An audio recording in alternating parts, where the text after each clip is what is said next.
Good morning viewers, my self doctor Priyanka Saini. आज हम BEd second year के अंडरस्टैंडिंग सेल्फ पेपर के अंतर्गत संप्रेषण के जो प्रकार है उसमें लिखित संप्रेषण की स्टडी करेंगे। तो लिखित संप्रेषण नाम से ही पता है, लिख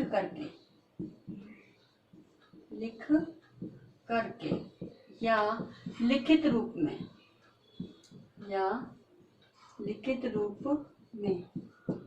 तो लिख करके या लिखित रूप में जो संदेश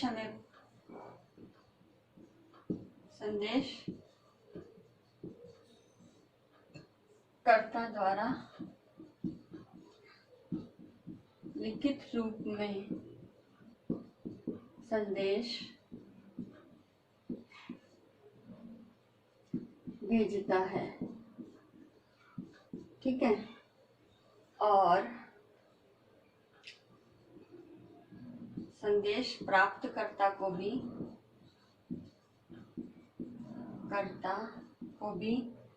लिखित रूप में संदेश प्राप्त होता है, ठीक है।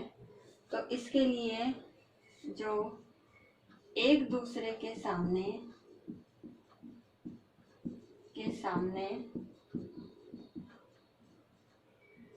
उपस्थित होना आवश्यक नहीं।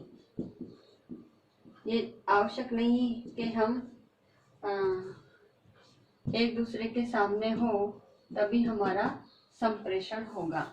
तो इसके लिए संदेशकर्ता द्वारा लिखित रूप में संदेश भेजा जाता है। उसी संदेश को जो संदेश प्राप्त करता है उस संदेश को प्राप्त करता है। तो इस प्रकार इसमें खर्च भी कम होता है,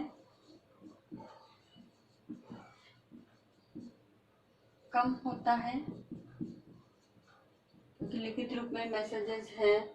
आजकल तो सोशल मीडिया इंटरनेट का ज़माना है, तो जो भी मैसेजेस है वो लिखित रूप में ज़्यादा भेजे जाते हैं, तो उसमें ज़्यादा खर्चे की आवश्यकता नहीं होती। तो ये लिखित संप्रेषण जो है, इसके अंतर्गत हम पत्र व्यवहार करते हैं।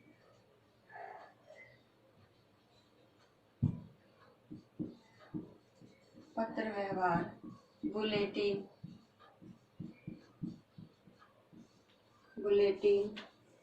गृह पत्रिकाएं,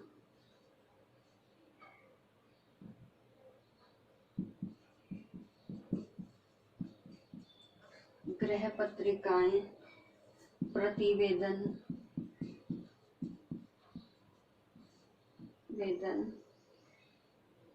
विभागीय पत्रिकाएं या विभागीय सूचनाएं, विभागीय पत्रिकाएं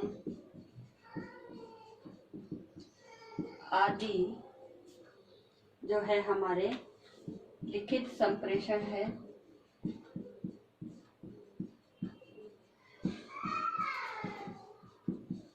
लिखित संप्रेषण कहलाते हैं। और इसके अंतर्गत हम कभी कभी कूट भाषा का भी प्रयोग करते हैं। लेकिन कूट भाषा का जब हम प्रयोग करते हैं तो कूट भाषा में अनुवादक द्वारा जो भेजा जा रहा है उसमें उस भाषा को समझ करके जो संदेश प्राप्त करता है उसका मीनिंग उसी अर्थों में प्राप्त कर ले, तो इसमें कूट भाषा का सही तरह से उपयोग किया जा सकता है। अगर इसमें संकेत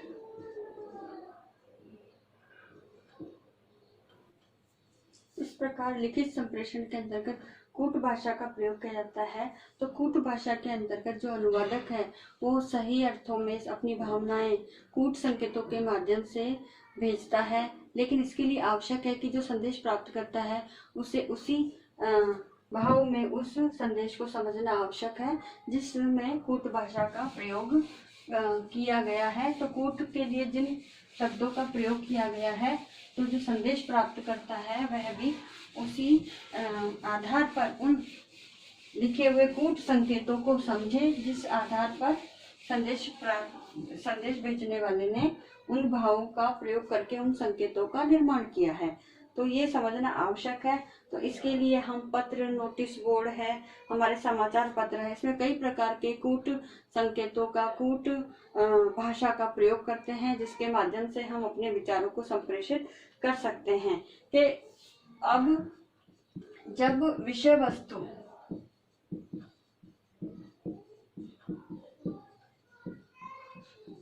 खंडों में विभक्त नहीं की जा सकती तो उसके लिए हम एल्गोरिथम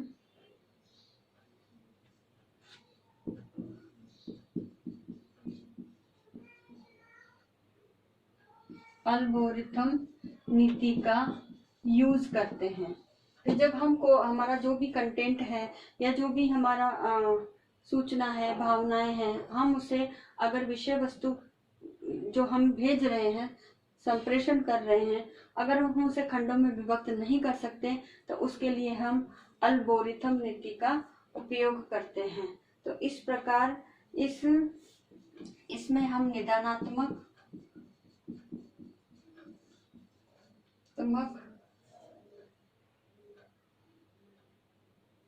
तथा उपचारात्मक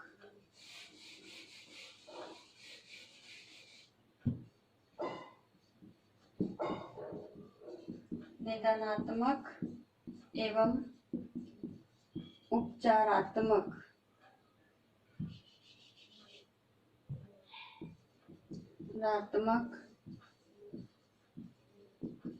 प्रवृत्ति की विषय वस्तु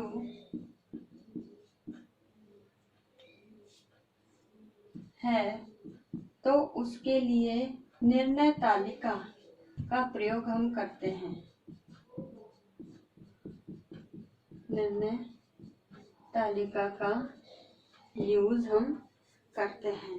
तो इस प्रकार लिखित संप्रेषण के लिए आवश्यक है कि हम जो भी संदेश है या सूचनाएं हैं जो हम लिखित रूप में संदेश प्राप्तकर्ता को सेंड कर रहे हैं, उसके लिए आवश्यक है कि हम हमारी सरल भाषा का प्रयोग करें, सुगम्य है, बोधगम्य भाषा हो, जिसे जो व्यक्ति है वो संदेश को समझ सके, बिना किसी अनर्गल या मिथ्या कोई या भ्रम पूर्वक शब्दों का प्रयोग नहीं करें, जिससे जो संदेश हम भेज रहे हैं वो सही प्रकार से संदेश प्राप्तकर्ता को समझ में नहीं आए।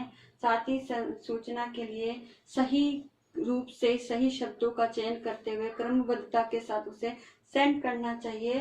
तो इसके लिए हम छोटे छोटे पदों में प्रभावशाली ढंग से हम हमारे संदेश को प्रस्तुत कर सकते हैं, ताकि जिस अर्थ से हमने संदेश प्राप्तकर्ता को भेजा है उसी अर्थों में उस संदेश को वो प्राप्त कर सके।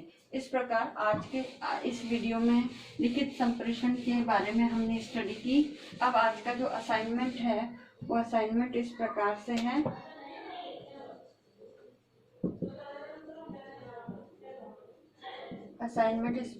है। इसमें लिखित संप्रेषण को